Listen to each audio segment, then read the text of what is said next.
Amém. Ele é a voz que fala ao coração. Que seja essa a nossa oração, pedindo a Deus sempre que fale ao nosso coração. Que nós possamos distinguir exatamente qual é a voz que fala ao coração, qual é a voz que fala à nossa consciência, da voz dos nossos ímpetos de maldade que tentam nos confundir.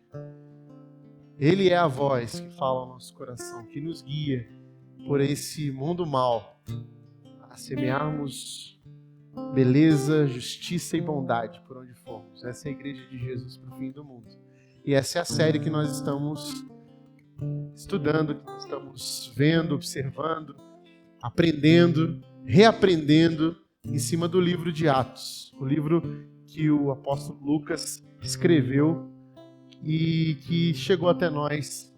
E agora nós estamos revisitando esse livro que conta a igreja, o início da igreja, o início das atividades dos primeiros discípulos de Jesus, formando e construindo essa igreja de Jesus. E nós estamos aí nesse capítulo 9. Passamos aí por algumas histórias bem marcantes, como a história do primeiro mártir de Estevão.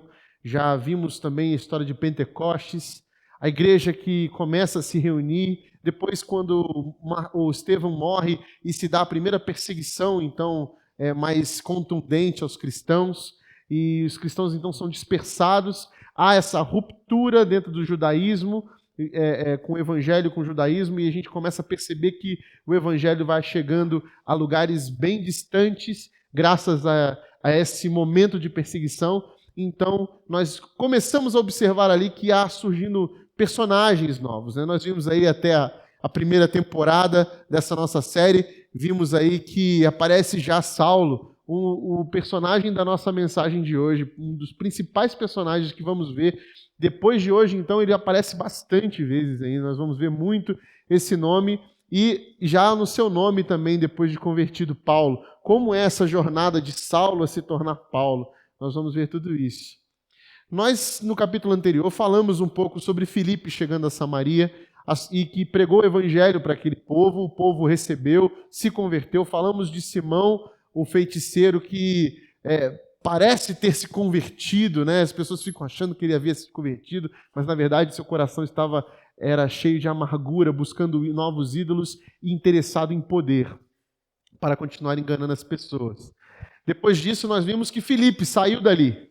E uma das coisas que nós ainda não falamos é que Filipe, ao sair dali, ele encontra uma caravana da rainha da Etiópia, a Candace, ou Candace, como você quiser falar. A Candace, que é a rainha da Etiópia, manda essa caravana, e onde há um eunuco. Esse eunuco está lendo o livro de Isaías, capítulo 53, mais precisamente. Filipe, então, se encontra com essa caravana, e então há ali um momento em que Filipe é instruído pelo Espírito Santo a pregar o evangelho para aquele eunuco. E ele vai lá e pergunta para o eunuco se ele entende o que ele está lendo, e o eunuco fala que precisa de alguém para explicar. Então, o Filipe prega o evangelho a partir daquele texto sobre quem ele estava falando, e o eunuco então se converte, então faz existe ali então um momento especial de conversão, e ele vira para o Filipe e diz: tem água aí que impede que eu seja batizado. E Filipe então o batiza, o primeiro ali etíope, o evangelho chegando então através desse etíope às regiões africanas, então através desse alto oficial, esse eunuco da rainha da Etiópia. E logo em seguida nós vamos nos deparar com a história de Saulo. Finalmente encontramos esse grande personagem do Novo Testamento, Saulo de Tarso. Saulo de Tarso é, sem dúvida alguma, um dos maiores gênios da humanidade. Um homem incrível. Sua biografia já é relatada em vários livros de vários teólogos. Ele foi o autor de praticamente 90% da teologia que conhecemos hoje da fé cristã. Ele fundamentou os conceitos, trouxe para nós toda essa sistemática acerca de todos os conceitos da nossa fé, e trouxe para nós um dos maiores legados acadêmicos, principalmente, que poderíamos ter recebido de um autor. O maior autor do Novo Testamento, a maioria dos seus livros do Novo Testamento são escritos por Paulo, E a história dele começa nesse momento. A história dele como cristão, como discípulo de Jesus, começa nesse capítulo em que nós vamos falar hoje, o capítulo 9. O capítulo 9. Antes de entrarmos nesse capítulo, é importante ver e observar como Deus age nesses momentos. Como que Deus vai montando as peças-chave para a expansão da sua igreja, que leva o evangelho até os confins da terra. É importante a gente observar que há um momento certo do agir de Deus para cada coisa. Nós podemos observar, por exemplo, que Filipe, quando chega diante do eunuco para ser batizado, para ser ali evangelizado, para receber o evangelho, havia toda uma história sendo preparada. O evangelho estava em sua expansão, estava atingindo lugares nunca antes sonhados pelos discípulos que chegaria. De repente, uma caravana da rainha da Etiópia, um alto oficial, um eunuco, está nas mãos com o pergaminho do evangelho do profeta Isaías. E Filipe é intuído pelo Espírito Santo a de alguma forma chegar perto dessa caravana e falar com esse etíope e dizer para eles, perguntar para eles se ele está entendendo o que ele está falando, se ele está entendendo o que ele está lendo. E o etíope vai virar para ele, o eunuco vai virar para ele e vai dizer assim, eu não tenho como saber. O que nos mostra que Deus já havia preparado o coração do eunuco para que o Filipe chegasse ali e falasse para ele aquelas palavras. Praticamente estava preparado o caminho para que o Filipe, na hora certa, pregasse o evangelho e, enfim, falasse para ele tudo o que ele precisava ouvir, e então o Espírito agindo e a conversão, então, do etíope faz um marco para o continente africano receber o evangelho. Logo em seguida, nós vamos ver a história de Saulo. Ao mesmo tempo que você vê, por exemplo, um homem que era conhecido por matar cristãos, ele agora estava diante de Ananias, prostrado, cego, pronto para receber o evangelho.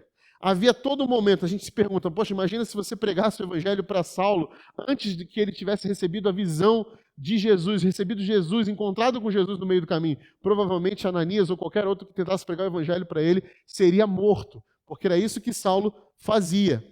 E por isso, nesse momento, há esse tipo de mover de Deus que vai pontualmente movendo e mudando e preparando as peças para que a sua igreja ganhe, então, essa força de se expandir por todo o planeta.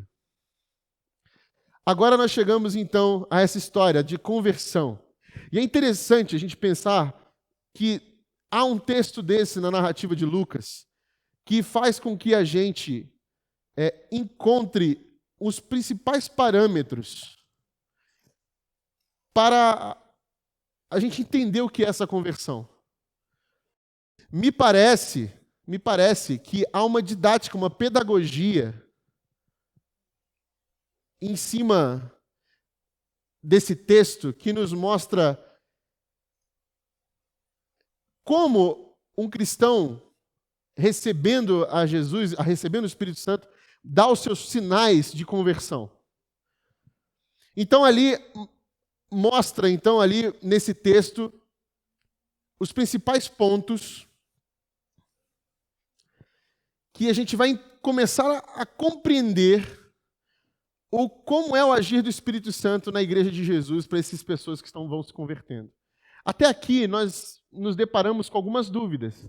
Ele era convertido, ele não era. Ele realmente tinha o Espírito, não tinha. Me parece que o texto de Saulo, o texto da conversão de Saulo, nos mostra mais ou menos quais são essas dimensões da conversão. O que implica no converter-se a Jesus? O que é que ganha nuances de conversão para a nossa fé cristã? Quais são os traços, os sinais que nos revelam, nos submetem a esse tipo de experiência? Pois bem, vamos ler então o texto. Está lá em Atos, capítulo 9, e eu vou ler a partir do versículo 1, ok? Atos, capítulo 9, versículo 1. Abra sua Bíblia aí em Atos, capítulo 9, versículo 1.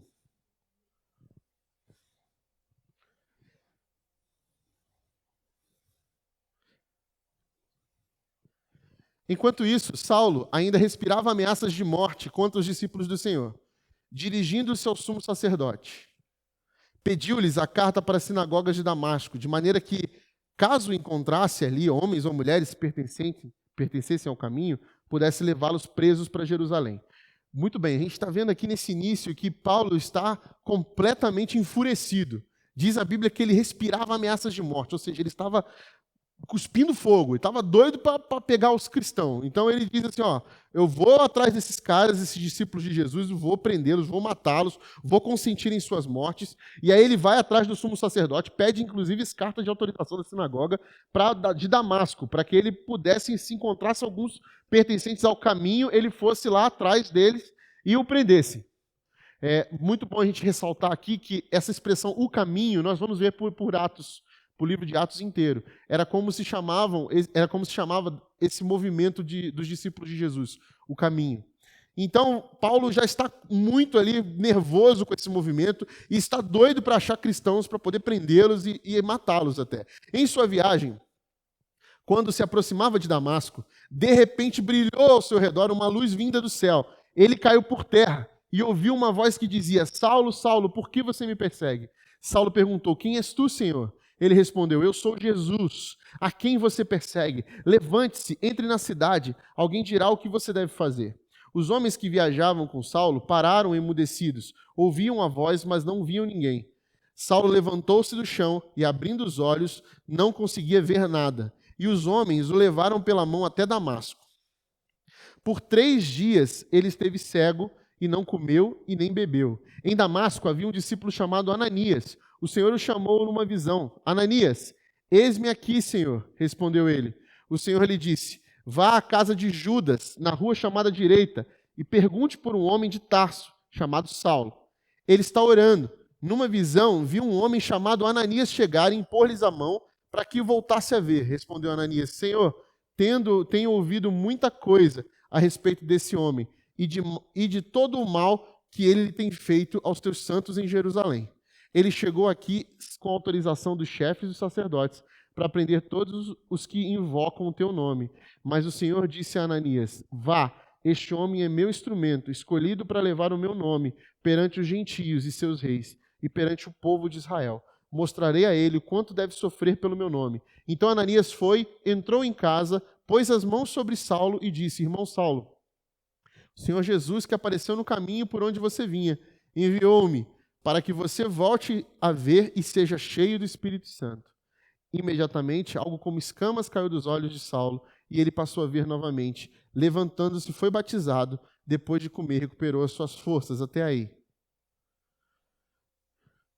Muito bem. O que a gente vê nessa história de Saulo, nesse homem que agora começa a sua história nessa conversão e vai se transformando em Paulo, nós podemos observar algumas coisas, algumas dimensões para a gente poder entender como funciona essa igreja de Jesus que é feita, essa igreja para o fim do mundo, que é feita de discípulos convertidos. Quem são esses? Como que é esse processo de conversão? E aí eu escrevi alguma coisa aqui não para que você avalie se você é convertido ou não, mas para que você pense assim, por que não me converter novamente? Por que não experimentar isso novamente? Por que não me fazer como Saulo e rever essa experiência transformadora, que é o momento em que nós viramos e voltamos os nossos olhos para Deus e os nossos olhos ficam, por fim, claros e translúcidos para ver a verdade. Então, essa experiência da conversão, ela marca todo essa caminhada, esse novo nascimento, essa nova história, esse novo caminho para ser redesenhado para uma história de caminhada com Jesus. Então é importante nós pontuarmos aqui. A primeira coisa que eu vejo, que eu identifico numa conversão, é a pessoa. Porque quando Jesus aparece para Paulo, ele tem uma experiência. E essa experiência sobrenatural que ele tem, o faz cair na terra, o faz ficar cego. Se você for dar um pulo rápido, sem muitos spoilers, até Atos capítulo 26, você vai ver o próprio Paulo narrando a sua história de conversão. E ele vai dizer que esse momento que eles recebem essa luz era exatamente ao meio-dia. Ao meio-dia é onde o sol está mais forte, mais poderoso. E ele diz nessa narrativa que a luz de Jesus era mais forte do que o sol do meio-dia. Encobriu o sol do meio-dia, derrubou toda a sua caravana em terra, todos caíram em terra, inclusive ele. E ele ficou cego. É uma experiência sobrenatural, mística, transcendental. Todos nós podemos vir a ter, e você já pode ter ouvido falar, não poucas vezes, de gente que teve experiências sobrenaturais, de gente que viu uma luz, de gente que teve uma epifania, que vislumbrou algo, que teve uma visão, mas nenhuma delas, como a conversão como se identifica uma conversão, é tão clara quanto se ouve um nome. Não é apenas uma luz, não é apenas uma luz brilhante que ofusca o sol, não é apenas uma experiência transcendental, não é apenas uma experiência sobrenatural, é uma pessoa. Quem és tu, Senhor? Quem é que está aí? Quem é? Eu estou buscando uma relação, porque existe uma relação pessoal ali. E essa luz não é uma energia, não é uma força, não é algo sobrenatural que vem cheio de positividade baixa. É uma pessoa chamada Jesus. Ele diz: Jesus, a quem você persegue? Eu sou uma pessoa, você persegue ela. Eu sou Jesus. Essa luz que você está vendo é Jesus. Então a experiência da conversão passa pela identificação de um encontro pessoal. Não é um encontro com uma luz, não é um encontro com uma energia, não é um encontro com uma força, é um encontro pessoal com uma pessoa, a pessoa de Jesus Cristo. A primeira coisa que eu identifico na conversão dos discípulos de Jesus é que eles encontraram uma pessoa, e essa pessoa tem o nome de Jesus Cristo. Jesus Cristo.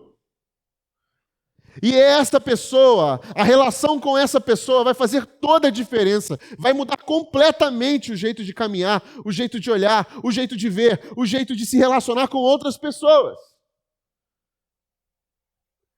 Então, a conversão não é um momento de êxtase, um momento de teletransporte, como o Felipe foi lá depois do batismo.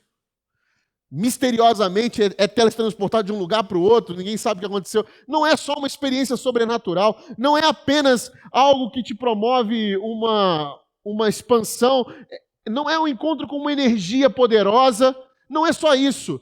É um encontro pessoal. Você encontrou Jesus, você encontrou uma pessoa, e essa pessoa que está viva, a relação com ela vai transformar a sua vida, a sua caminhada para sempre. Não vai deixar você do mesmo jeito. Esse encontro não te deixa do mesmo jeito. Este encontro não deixa você como estava antes. Não permite que você chega como está, você vem como está, mas não permanece como está. Há uma transformação em questão, porque é uma relação, e toda relação pressupõe transformação. E o nome dessa pessoa, dessa identificação que eu tenho é Jesus. A conversão, ela começa com um encontro pessoal, com uma relação com o nome Jesus Cristo. Jesus Cristo. Paulo chama: quem é o Senhor?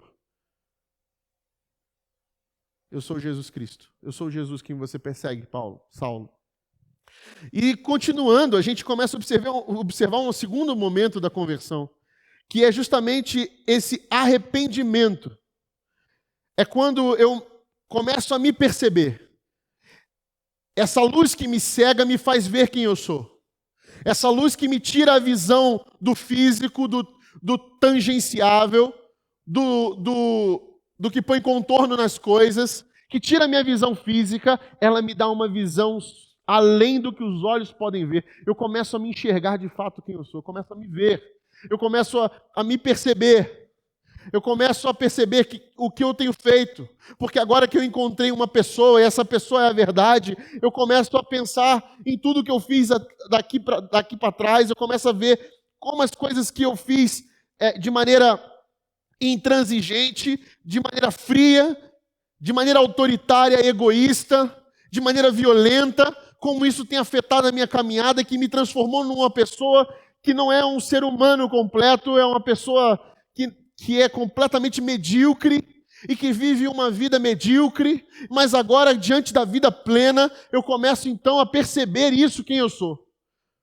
Eu começo a me ver quem eu sou. Quando eu descubro quem é essa pessoa do encontro, eu começo a me descobrir quem eu sou de fato.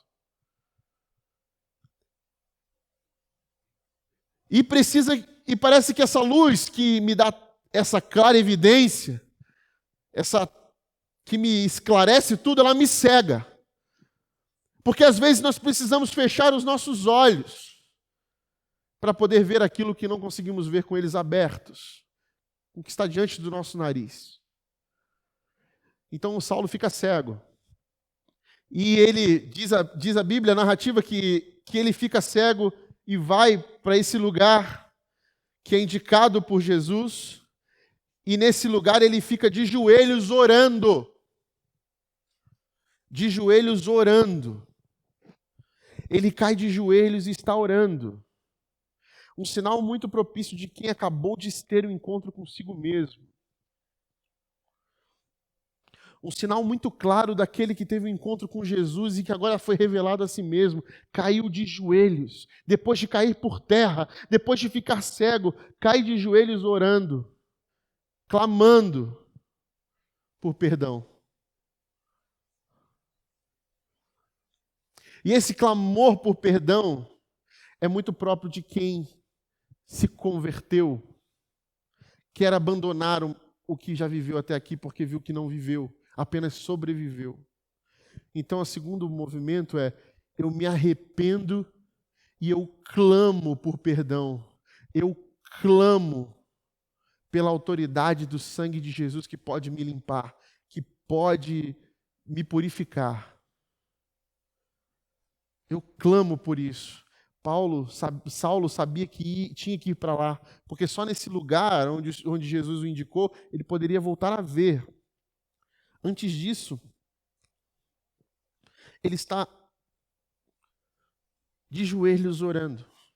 E nessa oração ele tem a visão de que esse homem, Ananias, ia chegar e ia lhe curar. Eu imagino essa contrição de Saulo, como se a vida passasse diante dos seus olhos e tudo estivesse em grande mutação e transformação. A sua mente se expandiu, a consciência dele agora era uma nova consciência, ele recebe uma nova consciência, ele percebe um novo interlocutor, que é Jesus falando à sua consciência. Então ele clama pelo sangue de Jesus, para que o purifique de todo pecado. Então, primeira coisa, nós identificamos que houve um encontro, e quem é o autor desse encontro é Jesus. Ele me encontrou e eu encontrei Jesus. Segunda coisa, depois desse encontro pessoal, essa relação pessoal que há nesse encontro de conversão, há um arrependimento e um clamor por perdão. E a terceira coisa também que eu vejo é que eu começo a identificar essa autoridade máxima na minha vida. Essa autoridade máxima que eu chamo de Jesus. Se nós formos ler Atos capítulo 26, que é o texto de Paulo perante Agripa, o rei Agripa, nesse julgamento, você vai ver Paulo dizendo: numa dessas viagens, versículo 12, Atos 26, 12, numa dessas viagens eu estava indo para Damasco com autorização e permissão dos chefes dos sacerdotes. Por volta do meio-dia, ó rei, estando eu a caminho, vi uma luz do céu mais resplandecente que o sol, brilhando ao meu redor e ao redor dos que iam comigo. Todos caímos por terra. Então ouvi uma voz que me dizia em aramaico: Saulo, Saulo, por que você está me perseguindo? Resistir ao aguilhão só lhe trará dor. Então perguntei: quem és tu, Senhor? Respondeu o Senhor: sou Jesus a quem você está perseguindo. Agora levante-se, fique em pé. Eu apareci para constituí-lo servo e testemunha do que você viu a meu respeito e do que lhe mostrarei. Eu o livrarei do seu próprio povo e dos gentios aos quais eu envio, para abrir-lhe os olhos e convertê-los das trevas para a luz e do poder de Satanás para Deus, a fim de que recebam perdão dos pecados e herança entre os que são santificados pela fé em mim. Há uma autoridade que Paulo reconhece, que Saulo reconhece agora. e se converter a Jesus. A conversão em Jesus traz essa dimensão de que reconhecemos a autoridade máxima. Quem é o nosso rei? Eu reconheço que é Jesus Cristo. A minha autoridade máxima é Jesus Cristo. Espiritualmente, na minha vida, em tudo que eu faço, é Jesus Cristo. Ele é o dono da minha vida, o autor da minha vida, aquele que guia os meus passos, aquele quem eu busco fazer a vontade, Jesus Cristo. Eu o identifico como a autoridade máxima em minha vida. É Ele. É a Ele que eu reconheço ter pecado contra. Por isso, o arrependimento e o clamor por perdão. Tem alguém a quem eu devo satisfação, sim, do que eu estou fazendo. E para esse alguém chamado Jesus Cristo, eu peço perdão. E eu reconheço essa autoridade nele. É Ele quem comanda a minha vida. Então, um coração convertido, o coração dos discípulos de Jesus, que são convertidos para formar essa igreja que vai até o fim do mundo. Esse coração convertido, ele identifica quem é a pessoa, Jesus Cristo. Ele reconhece que o perdão vem dessa pessoa, porque é contra essa pessoa que pecamos. E nós pedimos perdão a ela. Perdão porque fizemos isso contra ela. Pecamos contra ti, Senhor. Pecamos contra ti, contra o céu. Receba-nos, Senhor. Receba, derrama o seu sangue para nos purificar. E terceiro, nós o identificamos como uma autoridade máxima em nossa vida. Não há ninguém mais alto na nossa vida, no posto mais elevado da nossa vida, espiritual, real, presencial, virtual, no trabalho, na família, onde quer que a gente esteja, Jesus Cristo. E por último, a última dimensão desse coração convertido de Saulo, é que eu tenho um Deus que fala comigo, que me dá instruções, que me fala o que eu vou fazer e para onde eu vou, e o que eu tenho de fazer. Um Deus que conversa comigo, porque como a minha consciência expandiu, agora eu tenho um novo interlocutor, e esse interlocutor fala comigo, e eu sei discernir essa voz que fala na minha consciência, que me indica, que fala comigo na minha oração, que eu ouço.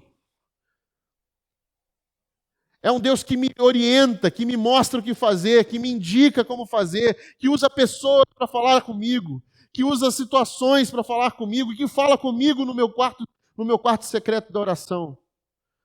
Esse Deus que fala comigo, que tem uma relação comigo, uma relação pessoal comigo. Não é um Deus que eu canto algumas canções no culto de domingo e vou embora. É um Deus que constantemente tem uma relação comigo. Constantemente ouve as minhas preces, ouve o meu clamor por perdão, sabe o que eu estou passando, conhece a minha casa, ouve a minha oração pedindo que Ele sonde o meu coração.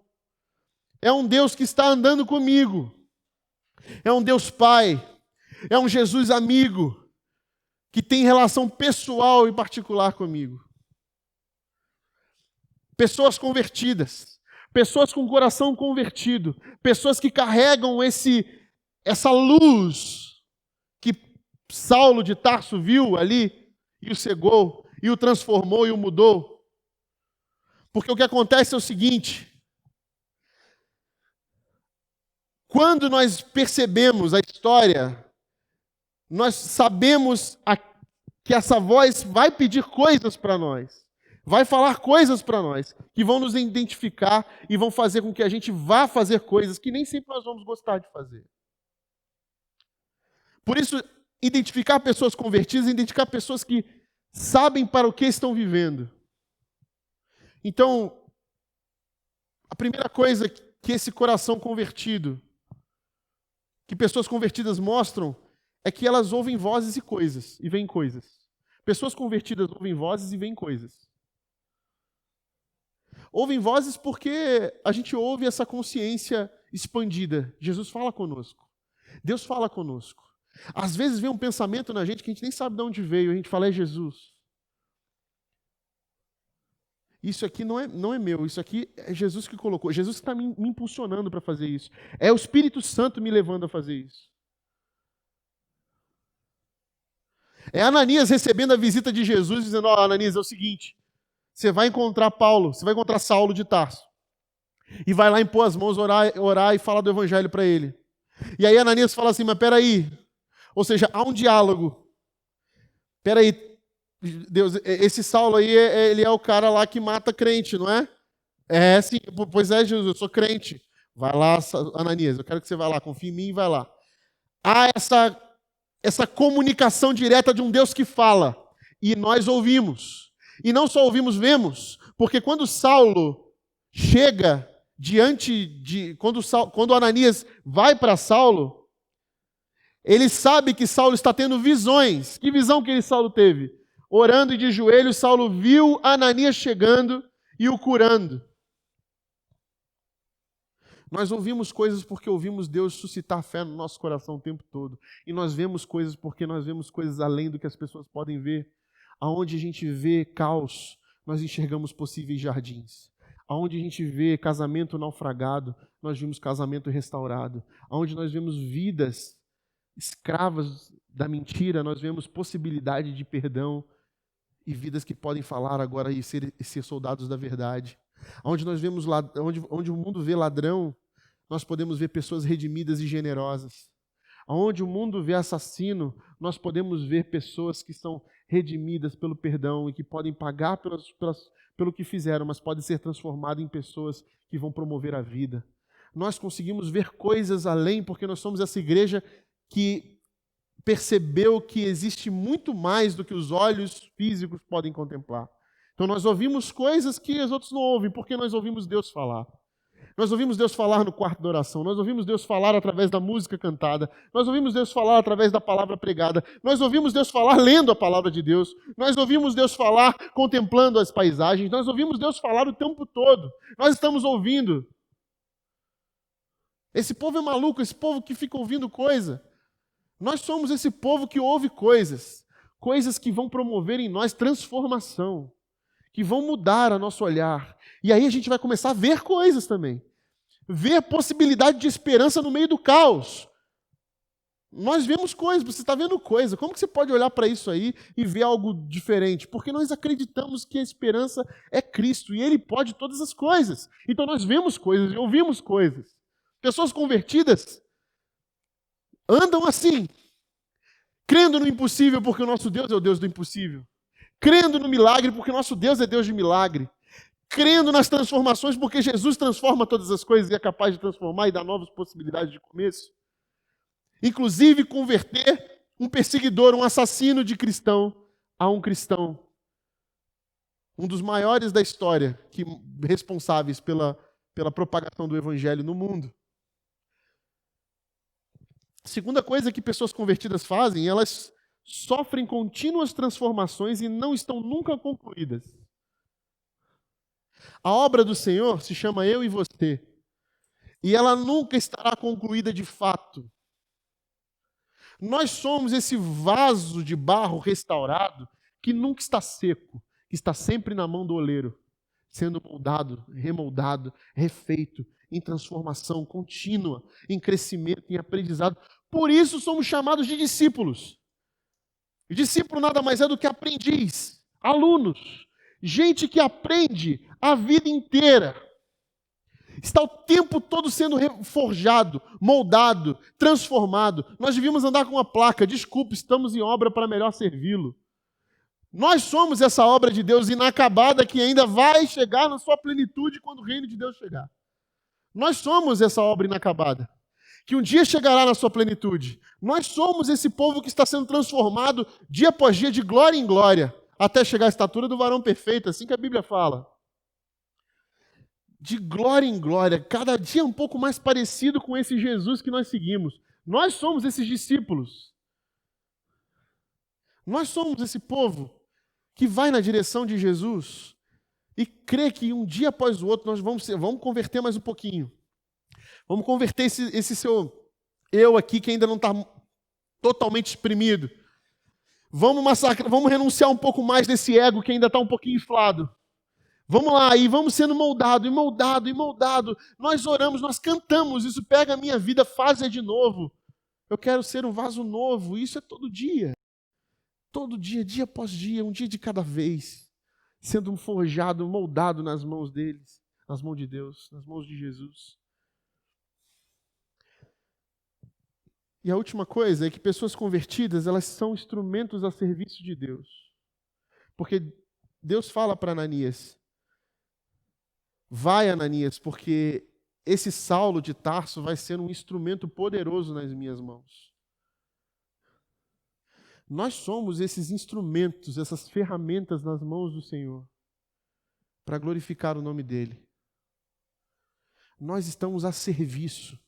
Nós entendemos, depois de convertido, que a nossa vida é um contínuo serviço, um contínuo servir ao reino de Deus, um contínuo ouvir a voz que fala ao nosso coração, que muda a nossa rota. É uma contínua caminhada que vai nos forjando, nos moldando, servindo, o tempo todo servindo. Porque nós somos chamados para sermos instrumentos. Nós não nos convertemos para ficar sentados nos bancos dos auditórios, esperando Jesus voltar. Nós não nos convertemos para depois chegarmos em casa, fecharmos a nossa porta, ficarmos abraçados na nossa Bíblia e pedir Jesus volta logo. Nossa caminhada não é assim. Jesus não nos chamou para ficarmos esperando. Jesus nos chamou para agir esperando. Não esperar esperando, mas agir esperando, trabalhando. Nós esperamos agindo, nós esperamos fazendo, nós esperamos servindo o tempo todo, como instrumentos nas mãos do Senhor. É para isso que Ele nos chama, é para isso que Ele nos tira das trevas para a luz, é para isso que Ele faz cair dos nossos olhos as escamas, para enxergarmos finalmente um mundo totalmente diferente do mundo que nós vivemos até antes de nos converter. A minha oração essa noite para você é que você olhe para a sua caminhada e peça a Jesus de Nazaré que, se ainda nesse caminho você não viu essa luz que te segue e te mostra quem você é e que forja você por inteiro, que isso aconteça hoje, que você se converta hoje. Se você nunca se converteu, peça a Jesus, o Espírito Santo de Deus, para que essa experiência aconteça aí onde você está.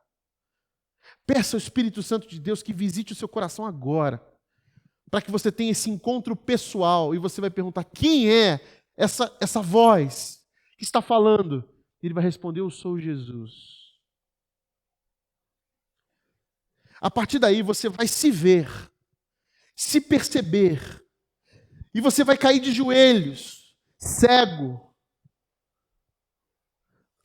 para tudo que está ao seu redor, mas tudo claro e nítido sobre você como nunca antes.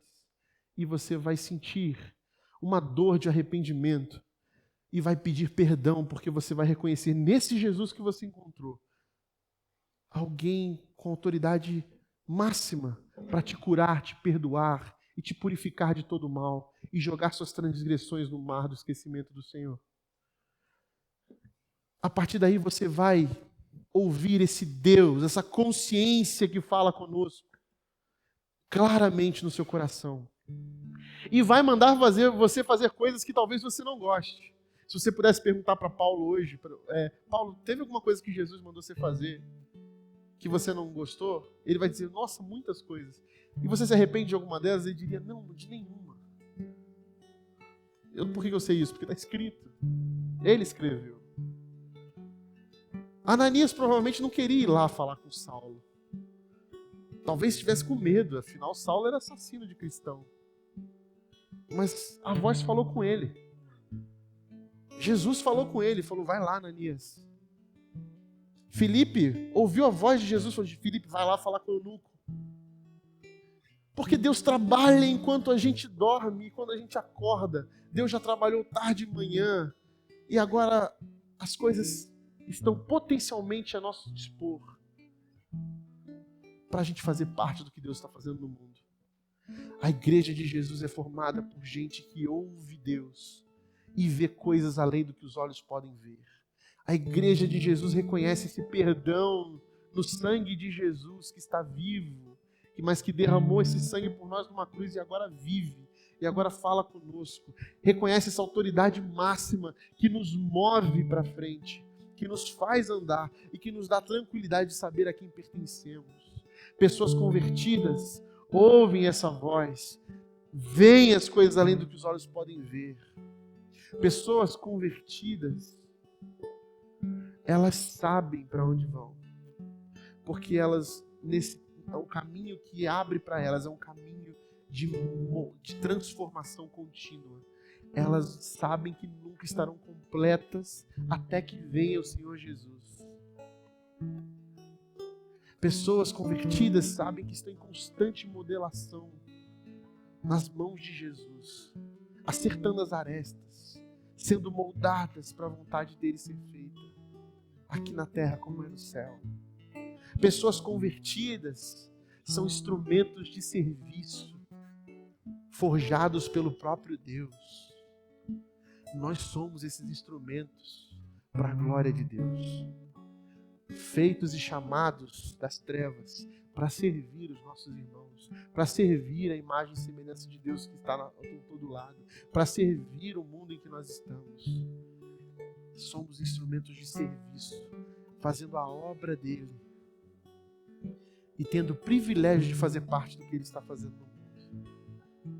Isso dá sentido à nossa vida, dá razão, dá sentido à caminhada. Isso é conversão, isso é mudança, isso é expansão de mente, transformação contínua, para que Deus seja glorificado. Que a nossa oração seja: Senhor, eu quero me converter todos os dias. Se você não se converteu ainda, nunca fez isso e quer hoje, peça a Jesus: Senhor, manda o Espírito Santo de Deus me encontrar. Se você já é convertido, já teve esse encontro com Jesus, mas sente falta de ouvir aquela voz, perdeu o discernimento de o que é a sua voz, o que é a consciência, fale com Jesus agora: Senhor, eu quero ouvir a sua voz, eu quero voltar a ouvir coisas e a ver coisas, aquilo que o Senhor me mostrar.